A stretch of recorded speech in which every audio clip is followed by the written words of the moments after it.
The house was never supposed to be haunted. It was modest, tucked on the edge of a quiet neighborhood where children rode their bikes in circles and neighbors waved politely over trimmed hedges. Yet for one family, it became a tomb of secrets. The terror didn't arrive like thunder. It slipped in silently, wrapped in charm, disguised as a helping hand. And by the time the truth clawed its way to the surface, lives had already been lost. The Harris family had always been cautious about strangers. But in 2012, when their oldest son, Michael, came home from college talking about a man he'd met through work, a friendly, well-spoken tenant who needed a place to stay, it felt harmless. The man's name was Daniel Brooks. He was polite, almost shy. He spoke with a calm voice, offered to pay rent on time, and even brought over groceries during his first week. Michael's parents, James and Linda Harris, saw no reason to doubt him. The Harrises prided themselves on being kind. The basement apartment was barely used, and the extra income seemed like a blessing. Daniel moved in within days. At first, life was smooth. Daniel mowed the lawn without being asked, carried groceries for Linda, and played catch with Michael's younger brother, Ryan. His presence seemed almost too good to be true. But small details began to scratch at the edges of their comfort. Linda noticed how Daniel never seemed to have visitors. He claimed to work late nights but was often awake at odd hours, shuffling around downstairs long after the rest of the family had gone to bed. Sometimes, Ryan said he heard whispers drifting up through the vents. When Linda confronted Daniel about it, he smiled, apologizing, saying he talked to himself to work through ideas. It seemed strange, but not threatening. Not yet. By the second year, Daniel had woven himself into the family's routines. He joined them for dinners. He attended church with them on Sundays. At family barbecues, he played the part of an older brother figure to Ryan. But the Harrises didn't know the depth of his lies. Daniel wasn't who he said he was. He wasn't a harmless tenant working an overnight job. He had a criminal record that stretched across 3 states: fraud, theft, and accusations that never stuck. He changed his name as easily as others changed their clothes. The first true warning came when Linda went downstairs to deliver folded laundry. Daniel wasn't home, and his door was unlocked. Inside, the basement felt colder than usual, the air heavy. On his desk, beneath neatly stacked papers, she found photographs. Not of landscapes. Not of friends. They were photos of her family. James mowing the lawn. Michael walking to his car. Ryan asleep in his bed. Linda herself, cooking in the kitchen. The angles suggested the photos were taken from inside the house, sometimes through cracked doors, sometimes from corners she'd never noticed. She dropped the stack, her hands shaking. That evening, she told James, who confronted Daniel in private.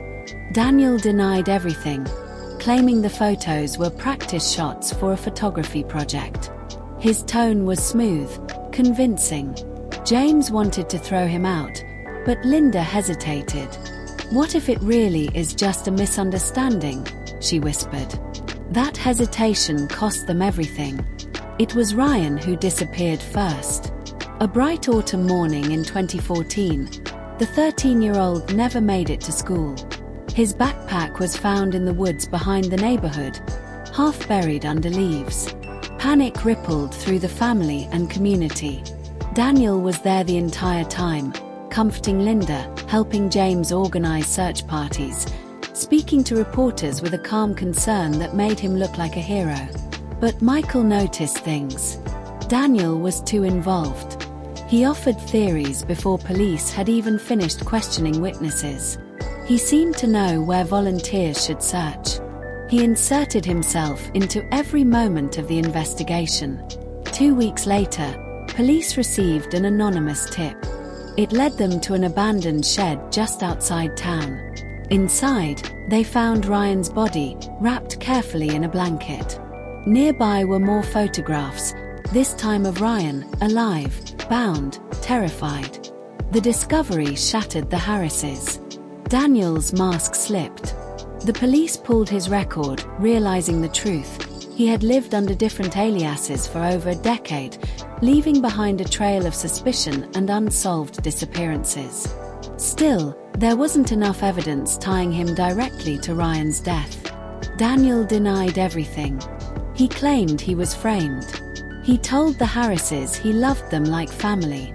Linda broke down, torn between horror and disbelief. But Michael had no doubts. One night, he followed Daniel. Watched him slip into the woods with a flashlight. Watched him dig at the earth. When police were finally called, they unearthed a second body. Then a third. Daniel Brooks, the man who had lived in their basement, was a serial predator. The trial began in 2015. The courtroom was packed with reporters, survivors' families, and curious onlookers who wanted to glimpse the quiet tenant who hid horror beneath politeness. Daniel remained calm throughout. He smiled at the cameras. He addressed the jury with respect. His defense painted him as a scapegoat, insisting the evidence was circumstantial. But the photographs told a different story. The journals police recovered revealed a disturbing obsession with control, with owning moments of fear. Each entry corresponded with a disappearance. Witnesses testified. Patterns emerged.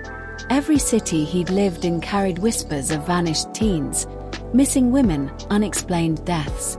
The prosecution connected dots no one had bothered to connect before. The Harrises sat through every day of the trial, broken yet determined. When the guilty verdict came, Linda wept openly. James held her trembling hand.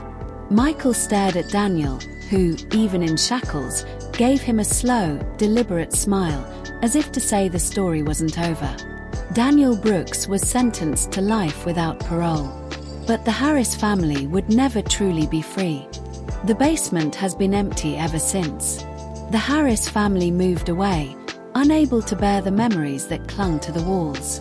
Neighbors whispered about the tragedy for years, locking their doors a little tighter, watching strangers with sharper eyes. Daniel Brooks remains behind bars. He still writes letters, sometimes to journalists, sometimes to strangers, sometimes addressed to no one at all. The Harrises learned the hardest truth of all: evil rarely arrives in a storm. Sometimes, it moves in quietly, pays the rent on time, and waits until you stop looking.